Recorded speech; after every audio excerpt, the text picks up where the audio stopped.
Good day everyone, this is Brome Bird News. I'm Tatiana Thompson. Welcome back.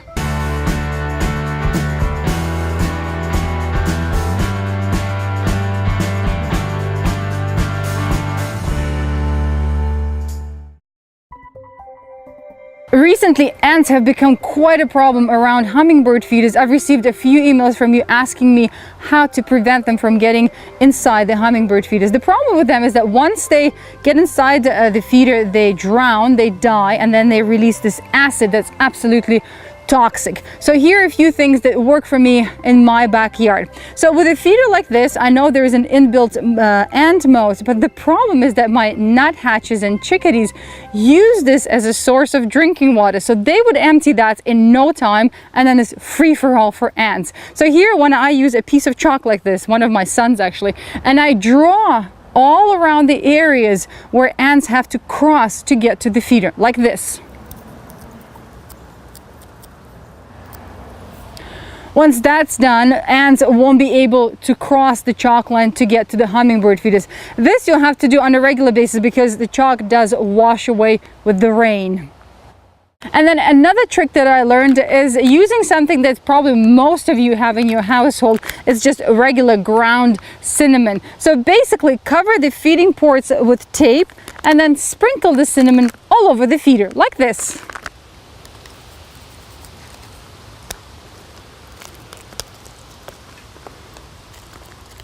And finally, there is this awesome product on the market. It's called Nectar Natural Ant Repellents, like this. But basically, it's just cinnamon oil. All you have to do is just smear it on the area where ants cross through to get to your hummingbird feeder. So you have done it already here. Just add a little bit more, like this. There's just something about cinnamon that ants don't like. This stuff is available, I believe, on Amazon and in Lowe's stores. If you need more information, zap me an email. Good luck with your ants.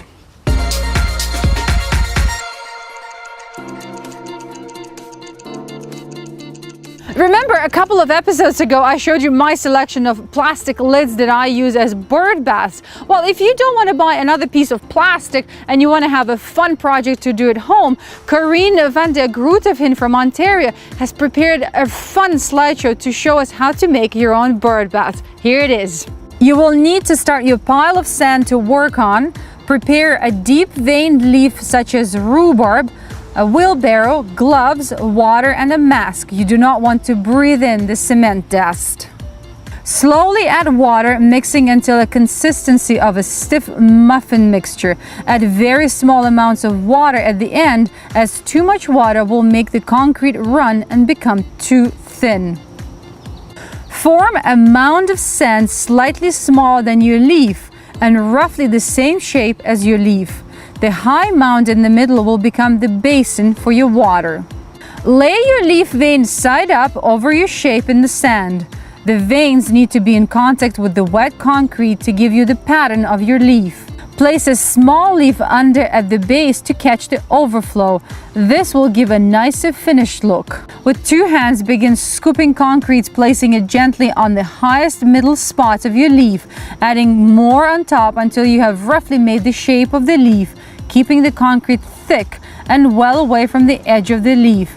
Try not to touch the cement too much when placing it, as it will cause it to run off the edge of your leaf. Slowly press the concrete close to the leaf edge, beginning with the top point, keeping the cement about 2 inches thick. The thicker the concrete, it will better withstand our Canadian winters and stop water from seeping through.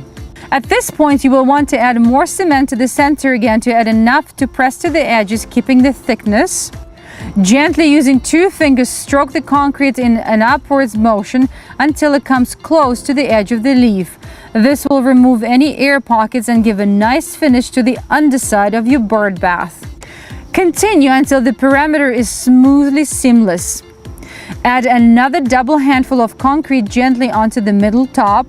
This will add thickness to form our base for the bird bath. Using the palm of your hand, gently flatten this base, being careful to only use a few strokes to prevent this area getting too thin. Scratch your signature and the date into the base, being careful not to go too deep. A nail or thin twig works well for this.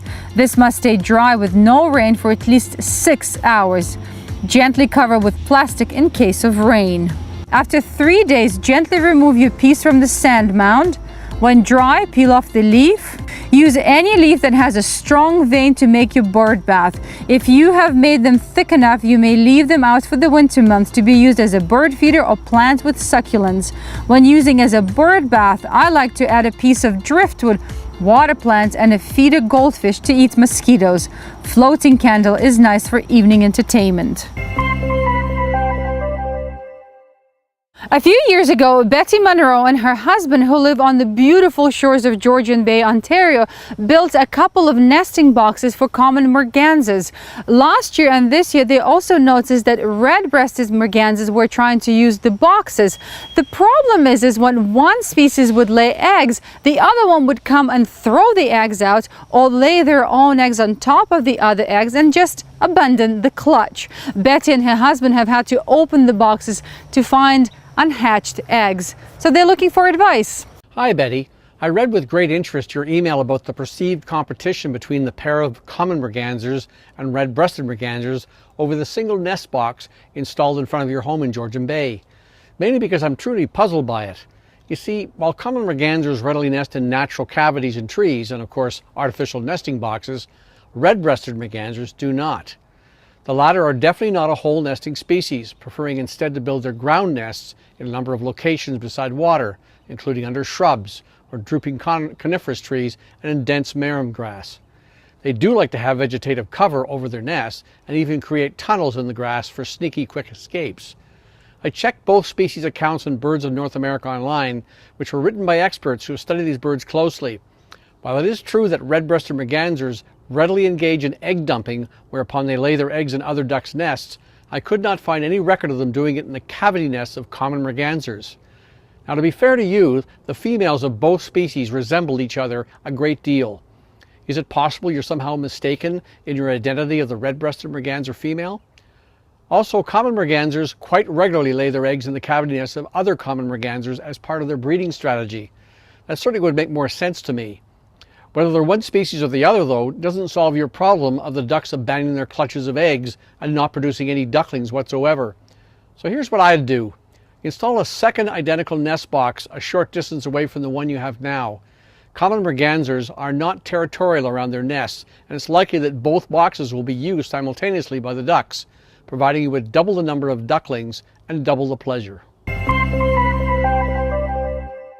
The Acadia Birding Festival in Bar Harbor, Maine is one of those festivals that I really want to attend every year, but then we get so busy that time of the year that I can never make it. One day for sure. It's not a very big festival, but people from all over the US, Canada and Germany attend it every year. There are 44 birding guides and over 73 field trips. Becky Marvel, the director of the festival, is already preparing for the 2019 edition. She wants to remind you that the festival fills up really fast. When the registration opens on the 1st of March, 1/3 of the participants register for field trips on that day.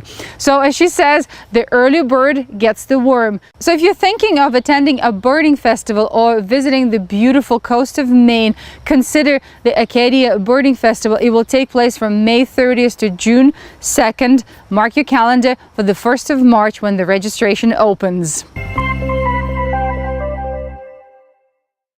Last year, I shared a couple of stories about Hudson's shearwaters, a night blind bird that was being rescued in New Zealand because the lights from the nearby towns were really disorienting the birds. Well, Canada has its own version, the puffin. Puffin chicks or pufflings get really disoriented if there are too many light sources.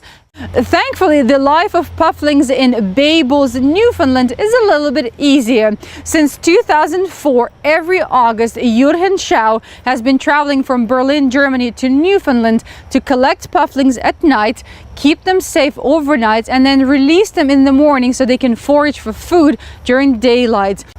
Well, it didn't take long for the locals to catch on and get involved, and now the annual Puffling and Petrel Rescue is a tourist attraction where anyone who wants to help out can get involved.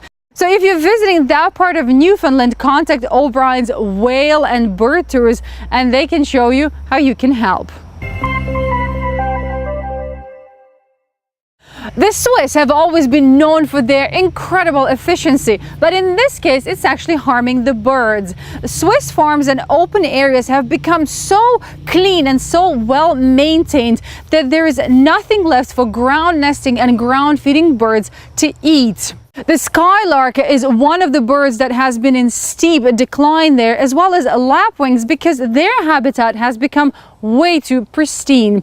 But the Swiss Ornithological Institute has been working with the locals to encourage them to let their lands go messy and not to pick up every single rock. Thanks to their efforts, the population of lapwings is now up to 200 breeding pairs, which is not actually great, but it's better than it used to be. They have also partnered up with BirdLife, who are now appealing to the government to get involved, while the Institute is working with the public to educate them about the necessity of wild patches and untidy backyards to help out all the wildlife that lives close by. Here at Brome Bird Care, we're always looking for ways to improve, so we're thinking about changing the format of our photo contest. Please don't be shy to send your ideas to us. Have a beautiful week, everyone. Goodbye.